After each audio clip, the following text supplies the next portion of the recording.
আসসালামু আলাইকুম, সবাইকে স্বাগত জানাচ্ছি বিডিভিউজে। আপনাদের সঙ্গে আছি আমি তাসনিম হোসাইন।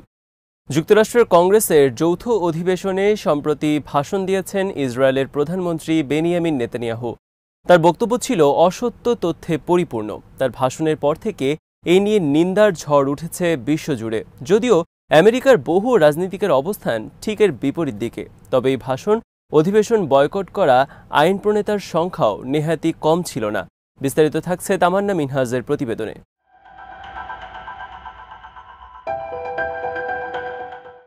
গাজায় ইসরায়েলের নৃশংস অভিযান শুরু হওয়ার প্রায় 10 মাস হতে চলল।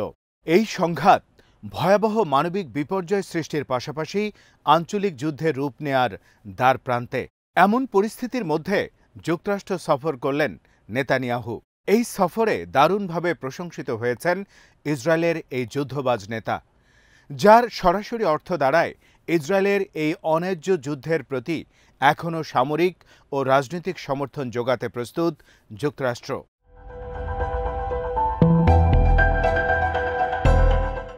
ইসরায়েলের এই প্রধানমন্ত্রীর বিরুদ্ধে যে কোনো সময় আন্তর্জাতিক অপরাধ আদালত গ্রেপ্তারি পরোয়ানা জারি করতে পারে। যুদ্ধ শুরুর পর এটি ছিল তার প্রথম বিদেশ সফর। মার্কিন কংগ্রেসের যৌথ অধিবেশনের ভাষণ দেয়াই তার প্রধান লক্ষ্য ছিল। তার ভাষণের পুরোটা সময় মার্কিন ক্যাপিটাল হিলের ভেতরে ও বাইরে চলছিল তীব্র প্রতিবাদ।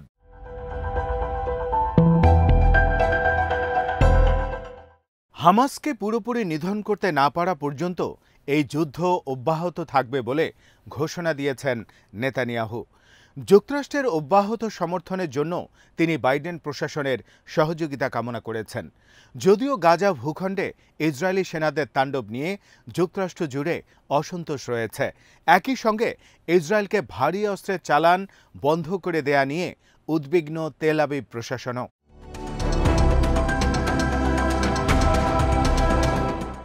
এমন এক পরিস্থিতির মধ্যে দাঁড়িয়েও মিথ্যে দাবির খই ফুটছে নেতানিয়াহুর মুখ দিয়ে, যার কোনো তথ্য প্রমাণ দেখানোর প্রয়োজন বোধ করেননি ইসরায়েলি প্রধানমন্ত্রী। সম্ভবত কোনো প্রমাণ তার কাছে ছিল না।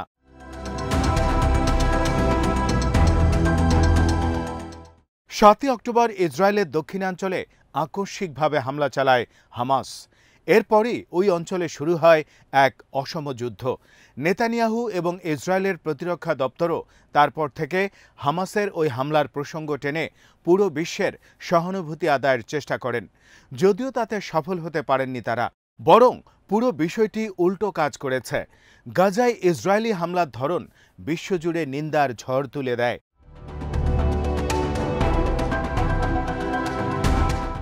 ইসরায়েলের দাবি 7 অক্টোবর হামলার সময় হামাস ইহুদি শিশুদের শিরোচ্ছেদ করে ওভেনে ঢুকিয়ে দেয়। এই দাবি শুরুর দিকে মার্কিন প্রেসিডেন্ট জো বাইডেনও করেন, তবে পরে অবস্থান পাল্টে ফেলেন তিনি। ইসরায়েল এই দাবির কোনো প্রমাণ নেই, কিন্তু নেতানিয়াহু কংগ্রেসে দেয়া ভাষণেও এই দাবি পুনর্ব্যক্ত করেন।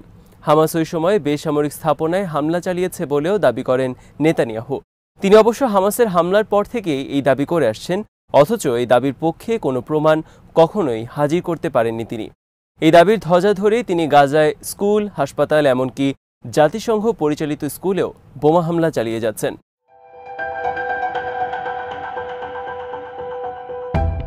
নেতানিয়াহুর ভাষণের সবচেয়ে চমকপ্রদ দাবিটি ছিল দক্ষিণ গাজায় ইসরায়েল একজন বেসামরিক নাগরিককেও হত্যা করেনি। নেতানিয়াহু বলেন, আমি কমান্ডারকে প্রশ্ন করেছিলাম, রাফায় কতজন সন্ত্রাসীকে পেয়েছ তোমরা? তিনি আমাকে একটা নির্দিষ্ট সংখ্যা জানিয়েছেন, 1203 জন।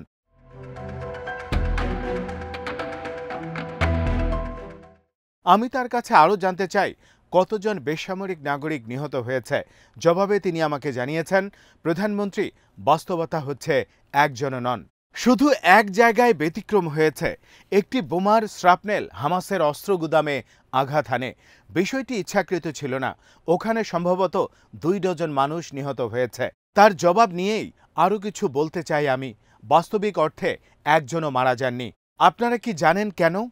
কারণ ইসরায়েল বেসামরিক নাগরিকদের এ ধরনের ক্ষয়ক্ষতি থেকে সরিয়ে দিয়েছে।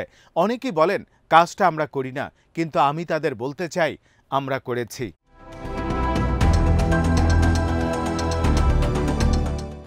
নেতানিয়াহুর এই বাক্য উচ্চারণের পর পুরো কংগ্রেস হাততালি দিয়ে তার বক্তব্যের প্রশংসা করে। অবশ্য সব সদস্যই এই অধিবেশনে অংশ নেননি। অনেকেই নেতানিয়াহুর এই বক্তব্য বয়কট করেন।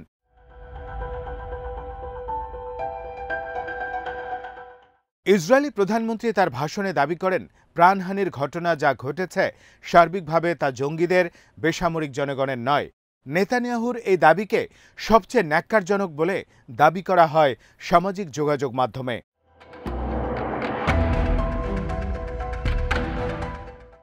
গাজায় ইসরায়েলি বোমা হামলা শুরু হওয়ার পর থেকে এ পর্যন্ত ৩৯,০০০-এর বেশি মানুষ নিহত হয়েছেন। দুর্ভিক্ষের দ্বারপ্রান্তে পৌঁছে গেছে ছোট্ট এই ভূখণ্ড। গাজার স্বাস্থ্য কর্তৃপক্ষ জানায় ৯০,০০০-এর বেশি মানুষ এই সংঘাতে আহত হয়েছে। দ্য ল্যান্সেট মেডিকেল জার্নালের হিসেব মতে এই লড়াইয়ে ১,৮০,০০০-এর বেশি মানুষ নিহত হতে পারে।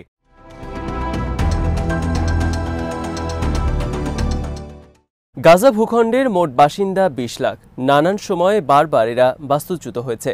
এক্স হ্যান্ডেলে এক ব্যবহারকারী নেতানিয়াহুর ভাষণ সম্পর্কে লেখেন, কংগ্রেসে নেতানিয়াহু যে ভাষণ দিয়েছেন তা আমার জীবনে দেখা সবচেয়ে বীভৎস দৃশ্য। ধারাবাহিক মিথ্যাচার আর গণহত্যার সীমাহীন প্রচারণা ছিল এই ভাষণে। অথচ প্রতিটি বাক্যে বেশিরভাগ রাজনীতিবিদ দাঁড়িয়ে হাততালি দিয়েছেন। এরা সবাই গণহত্যাকারী।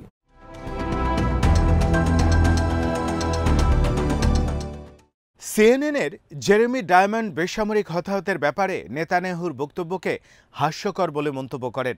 আমেরিকান নিউজ নেটওয়ার্কের জেরুজালেম প্রতিনিধি নেতানিয়াহুর বক্তব্যের তীব্র প্রতিবাদ করেন।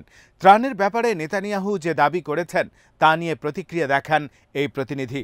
তিনি ইসরায়েলি কর্মকর্তাদের বিরুদ্ধে আইসিসির নেয়া ব্যবস্থার প্রতি সমর্থন জানিয়ে বলেন, ইসরায়েল গাজায় মানবিক ত্রাণ সহায়তা পৌঁছানোর ব্যাপারে প্রতিবন্ধকতা সৃষ্টি করছে।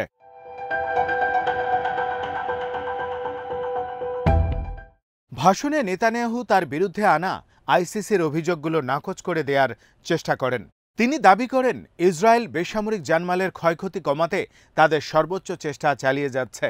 তার দাবি, যুদ্ধ শুরুর পর থেকে ত্রাণবাহী ৪০,০০০ ট্রাক গাজায় প্রবেশ করেছে, যার মাধ্যমে সম্ভব হয়েছে ৫ লাখ টন খাবার গাজায় পৌঁছে দেয়া।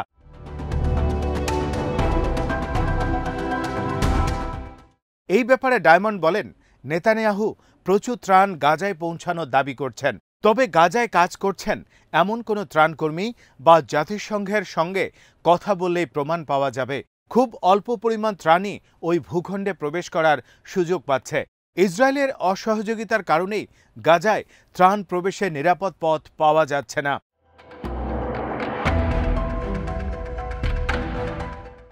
গাজায় ত্রাণ প্রবেশে বাধা দেওয়ার কারণে বহুদিন থেকেই মানবাধিকার গ্রুপগুলো ইসরায়েলের তীব্র সমালোচনা করে আসছেন। রাফা সীমান্তে মিশরের পাশে ত্রাণের পাহাড় স্তূপ হয়ে আছে, কিন্তু ইসরায়েল সেই ত্রাণ ভূখণ্ডে ঢুকতে দিচ্ছে না।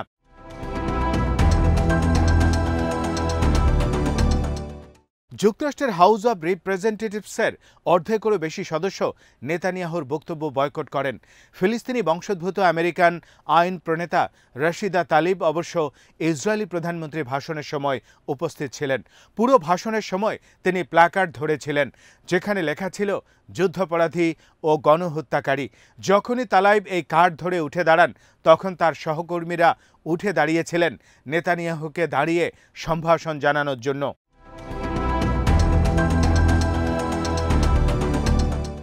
ডেমোক্র্যাট আলেকজান্দ্রিয়া ওকাসিও-কর্টেজ বলেন, বহু রিপ্রেজেন্টেটিভ এই ভাষণ বয়কট করেছেন। ওই খালি আসনগুলো কংগ্রেসকে পূর্ণ করতে হতো। নিউ ইয়র্কের আইন প্রণেতা এক্সে লেখেন, নেতানিয়াহু কংগ্রেসের একটি অংশের সামনে ভাষণ দিয়েছেন মাত্র। এই ভাষণের সময় সদস্য নন এমন বহু লোক এনে আসনগুলো পূর্ণ করা হয়। বিষয়টি অনেকটাই পুরস্কার বিতরণী অনুষ্ঠানের মতো, দেখানোর জন্যই দর্শক সারি পূর্ণ করা হয়েছে।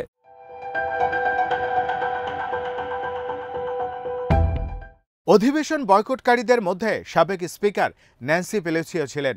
এক্সে তিনি নেতানিয়াহুর ভাষণের ব্যাপারে তীব্র প্রতিক্রিয়া দেখান। তার সমালোচনার মূল অংশ ছিল অস্ত্রবিরতি চুক্তির ব্যাপারে নেতানিয়াহুর অনীহা। ডেমোক্র্যাট পার্টির ক্যালিফোর্নিয়ার এই রিপ্রেজেন্টেটিভ বলেন, যুক্তরাষ্ট্রের কংগ্রেসে আমন্ত্রণ জানানো বিদেশি প্রতিনিধিদের মধ্যে সবচেয়ে ন্যাক্কারজনক ও বাজে বক্তব্যটি রাখলেন বেঞ্জামিন নেতানিয়াহু।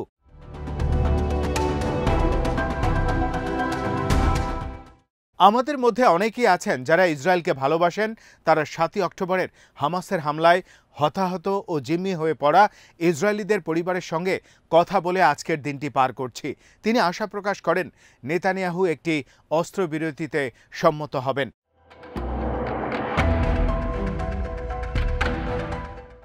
সেনেটর বার্নি স্যান্ডার্সও যুদ্ধাপরাধী ও মিথ্যাবাদী বলে অভিহিত করে নেতানিয়াহুর তীব্র সমালোচনা করেছেন। এক্সে তিনি বলেন, নেতানিয়াহু শুধু যুদ্ধাপরাধী নন, তিনি একজন মিথ্যাবাদী। তার চরমপন্থী সরকার ত্রাণ আটকে দেয়ায় গাজায় হাজারো শিশু ক্ষুধার্ত। ইসরায়েলিরা তাকে ক্ষমতাচ্যুত করতে চায়, কাজেই তিনি কংগ্রেসে এসেছেন নির্বাচনী প্রচারণা চালানোর জন্য।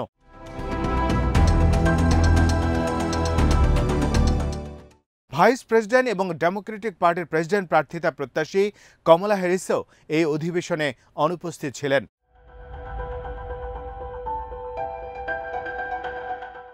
নেতানিয়াহু তার ভাষণে বলতে ভুলে গেছেন হামাসের সঙ্গে তাদের অস্ত্রবিরতির চুক্তির আলোচনায় মধ্যস্থতা করছে যুক্তরাষ্ট্র, কাতার ও মিশর।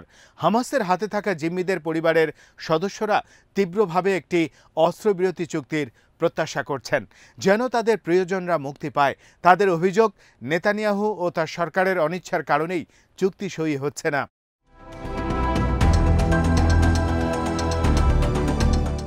ইসরায়েল জানিয়েছে গাজায় এখনও ১২০ জন ইসরায়েলি হামাসের হাতে বন্দী। ৭ই অক্টোবর ২৫০ ইসরায়েলিকে জিম্মি করে গাজায় নিয়ে যাওয়া হয়। ইসরায়েলি কারাগারে বন্দী ফিলিস্তিনিদের মুক্তির বিনিময়ে এদের ছেড়ে দেয়া হবে বলে জানিয়েছে হামাস।